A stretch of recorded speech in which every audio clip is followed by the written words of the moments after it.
You know that moment when your phone starts ringing, and for some reason your first instinct isn't to answer it. Instead, you stare at the screen for a second, maybe even let it ring once or twice longer than necessary.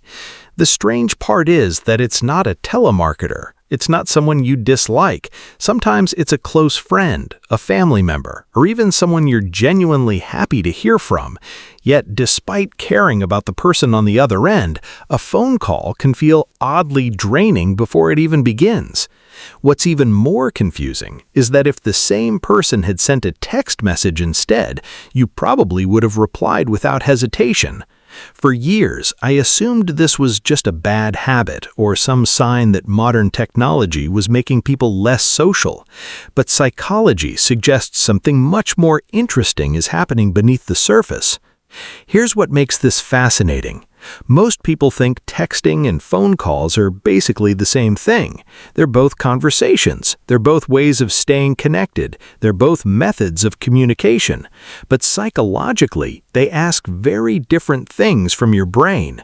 And once researchers started looking closely at how people interact, they noticed a pattern that appears over and over again. Some people seem naturally comfortable with communication that happens in real time, while others prefer communication that gives them room to think. Neither group cares less about people. Neither group is worse at relationships. They simply process social interaction differently.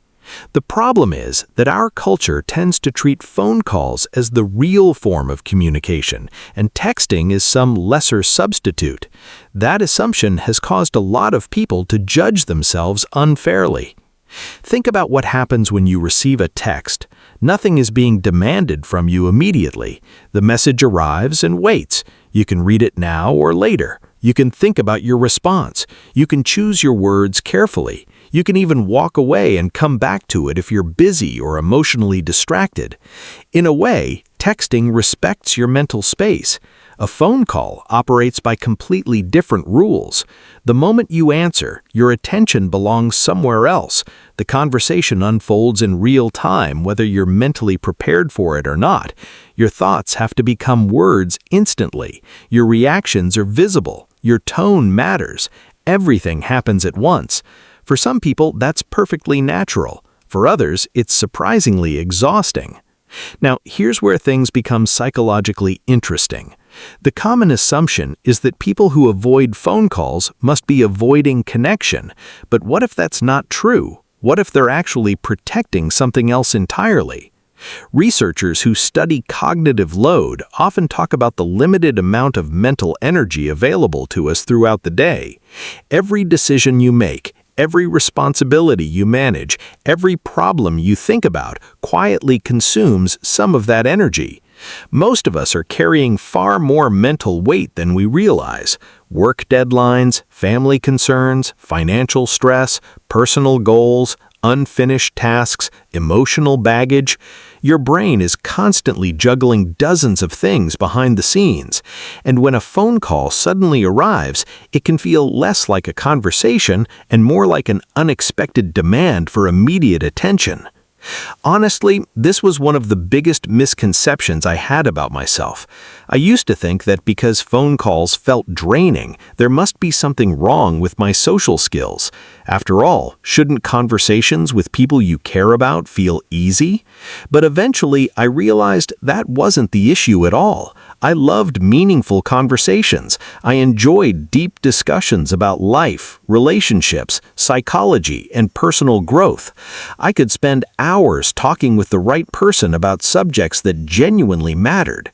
What drained me wasn't the connection itself, it was the spontaneity. It was being asked to shift my attention instantly without warning. And according to psychology, that's a distinction that matters more than most people realize.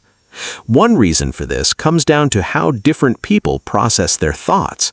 Some people think by talking. They discover what they believe while they're speaking. Their ideas develop in real time. Other people work in the opposite direction. They think first and speak second. Their minds prefer time to organize information before expressing it. If you're part of that second group, texting can feel incredibly comfortable because it mirrors the way your brain naturally operates. You receive information, reflect on it, process it internally, and then respond. A phone call removes that process entirely. It asks for immediate output before reflection has fully happened. That's not necessarily a problem, but it can require significantly more mental effort. Here's the part most people overlook. A phone call isn't just a conversation, it's a constant stream of social information. While you're listening to someone's words, you're also interpreting their tone of voice, emotional state, pacing, pauses, and reactions. Your brain is tracking all of that simultaneously. Most of this happens so quickly that you're not consciously aware of it, but it still consumes energy. Texting simplifies the experience. The conversation becomes more focused. You're dealing primarily with the message itself rather than managing multiple layers of communication at the same time. For people who already spend much of their day navigating complex mental demands, that simplicity can feel like a relief. And before anyone hears this and assumes that texting preferences are a sign of emotional distance, psychology actually points in the opposite direction. Many people who prefer texting care deeply about communication. In fact, that's often exactly why they like it. They want their words to reflect what they genuinely mean. They want time to think before responding. They want the conversation to be intentional rather than automatic. Far from avoiding connection, they're often trying to improve its quality. They're not interested in talking simply for the sake of talking. They're interested in meaningful interaction, and sometimes texting gives them the space they need to create that. If these ideas resonate with you, consider subscribing. One of the goals of this channel is to explore the hidden psychological patterns behind everyday behaviors that many people quietly judge themselves for. Sometimes understanding why you do something is enough to completely change how you see yourself. What's especially interesting is personality researchers have found certain traits appearing repeatedly among people who prefer text-based communication. Many score higher in introspection, self-reflection, and emotional awareness.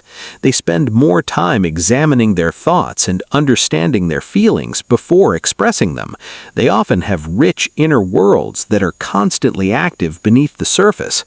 This doesn't mean they're better than anyone else. It simply means their minds operate differently.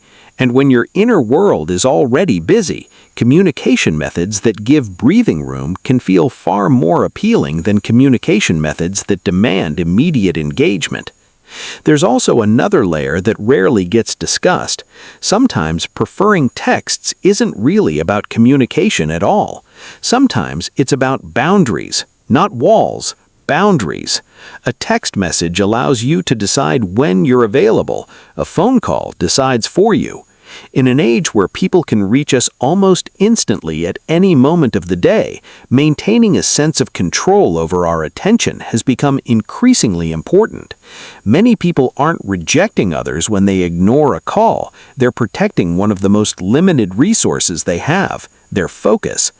So if you've ever watched your phone ring while feeling completely capable of replying to a text 5 minutes later, psychology has some reassuring news. It doesn't automatically mean you're antisocial. It doesn't mean you're rude. It doesn't mean you've forgotten how to connect with people.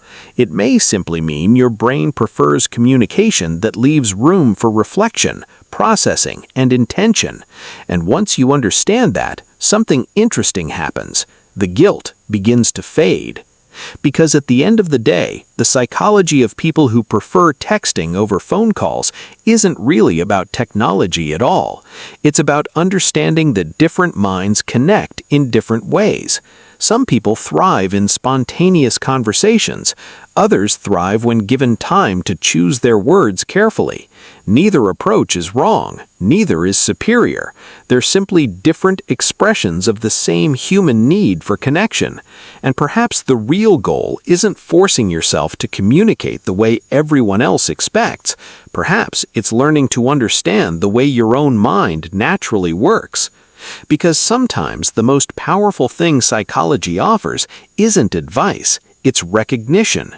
That quiet moment when a behavior you've questioned for years suddenly makes sense.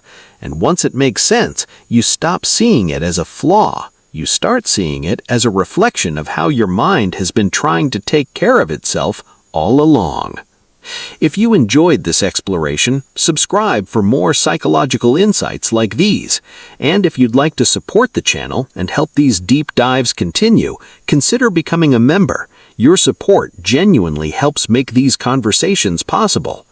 And maybe the next time your phone starts ringing, you'll hear something different, not a sign that you're failing at communication, just another reminder that there are many ways to connect, and understanding your own way might be one of the most important discoveries you can make about yourself.